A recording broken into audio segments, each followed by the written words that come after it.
अभी रिसेंटली मैंने एक वीडियो बनाई थी जिसमें इंडिया में होने वाला इंसिडेंट, जिसमें एक इंडियन चार्टर्ड अकाउंटेंट एना सेबेस्टियन जो EY में काम करती थी, उसकी डेथ हो गई ड्यू टू वर्क स्ट्रेस। तो बहुत सारे स्टूडेंट्स ने सवाल किया कि सर वर्क स्ट्रेस को हैंडल करने के लिए हम क्या मेजर्स लें, क्योंकि कितनी बार जो बच्चे कैरियर के स्टार्टअप लेवल में होते हैं उनको अपने सुपीरियर की, सुपरवाइज़र की बात माननी होती है और एक कल्चर ओवरऑल ऐसा बना हुआ होता है जिसमें बहुत ज़्यादा काम दिया जा रहा होता है। तो बच्चों ने कहा कि सर हम क्या चीज़ें करें। देखिए, वर्क स्ट्रेस कितनी बार तो आपके कंट्रोल में नहीं होता कि भाई फॉर एग्जांपल आपका मैनेजर वगैरह कह रहा है और इन्वायरमेंट ही ऐसा बना हुआ है, कल्चर ही ऐसा बना हुआ है कि आप चीज़ों को कंट्रोल नहीं कर पा रहे, तो उधर तो चीज़ें आपकी मजबूरी हैं।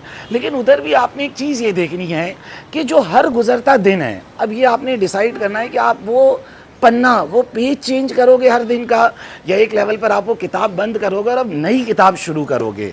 इससे क्या मुराद है कि कितनी बार ऐसी जॉब जो वर्क स्ट्रेस है, आपको ये ट्रेड ऑफ डिसाइड करना होता है कि यार वो जॉब वाकई में कॉस्ट बेनिफिट एनालिसिस को जस्टिफाई कर रही है या नहीं कर रही है। लेकिन इधर हरगिज़ मेरा ये मतलब नहीं है कि जो बच्चे कैरियर के स्टार्टअप लेवल पर है वो मेहनत ना करें, वो एफर्ट ना करें।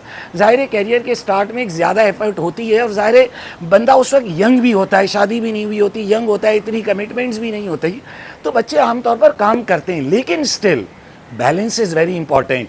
काम का मतलब ये हरगिज़ नहीं है कि मैं अपनी पर्सनल लाइफ में इतना प्रेशर ले लूँ जो मैं बेयर नहीं कर पा रहा। देखिए, हर बंदे की अपनी अपनी लिमिट है।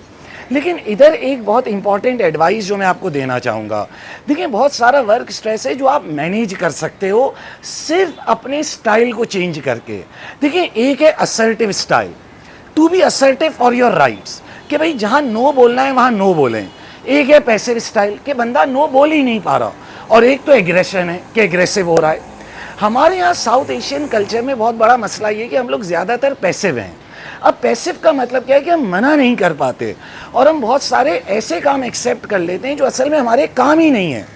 अच्छा, जब हम वो काम एक्सेप्ट कर लेते हैं तो अल्टीमेटली हमारे लिए टाइम मैनेजमेंट का प्रॉब्लम बनता है, हमारे ऊपर स्ट्रेस बढ़ता है और वो चीज़ें फिर हमारी दूसरी इश्यूज़ को इम्पैक्ट करना शुरू करती हैं।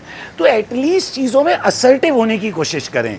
असर्टिव होने से क्या मुराद है कि जहाँ नो बोलना है, जहाँ रुकना है वहाँ रुक जाएँ।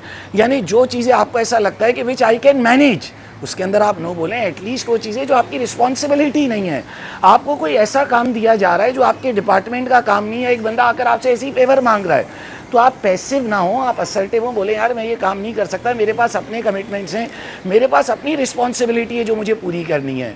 तो कितनी जगह असर्टिव हो जाना, नो बोल देना बहुत अच्छा है। वो एक कहावत है ना कि एक ना में 100 सुख हैं और एक हाँ में 100 दुख हैं। तो कितनी बार ना बोल देना, असर्टिव हो जाना, दैट्स बेटर। एग्रेसिव ना हो। अच्छा देखिए, एग्रेसिव क्या होता है कि किसी ने आपको काम दिया और आपने एग्रेशन से जवाब दिया, आपने लड़ाई करी, दैट्स ऑब्वियसली नॉट एडवाइजेबल। अच्छा, आमतौर पर क्या होता है कि जब हम पैसिव होते हैं, हमसे मना नहीं किया जा रहा होता, हम रिस्पॉन्सिबिलिटीज़ एक्सेप्ट कर रहे होते हैं, फिर एक लेवल के बाद हम बर्न आउट हो जाते हैं, हम पर इतना स्ट्रेस आ जाता है और फिर हम लड़ाई करते हैं, फिर हम एग्रेसिव हो जाते हैं। तो इससे बहुत बेहतर है कि हम पहले ही राइट्स में असर्टिव हों, हम बाउंड्रीज डिटरमाइन कर लें। इससे बहुत बेहतर है कि हम अपने काम में असर्टिव रहें, जहाँ नो बोलना है वहाँ नो बोलें, अपने राइट्स को अंडरस्टैंड करें। देखिए, जहाँ तो आपका डिपार्टमेंटल मैनेजर आपको कोई काम कह रहा है वो आपकी ग्रोथ के लिए ज़रूरी है, वो तो आप करोगे इफ़ यू कैन मैनेज, आपकी हेल्थ अगर उसकी इजाज़त देती है। लेकिन अगर कोई ऐसा काम है जो आपकी रिस्पॉन्सिबिलिटी नहीं है और आप सिर्फ इसलिए एक्सेप्ट कर रहे हो कि यार अगले को बुरा लग जाएगा, तो मेरी रिकमेंडेशन है कि उसमें पैसिव ना हो, असर्टिवली नो बोल दें। और वो जो मशहूर कहावत है कि एक ना में 100 सुख हैं और एक हाँ में 100 दुख हैं, तो इस चीज़ का ध्यान रखें। तो आई होप कि इस वीडियो ने आप लोगों को हेल्प आउट किया होगा कि आप लोगों ने अपने वर्क स्ट्रेस को किस तरह मैनेज करना है।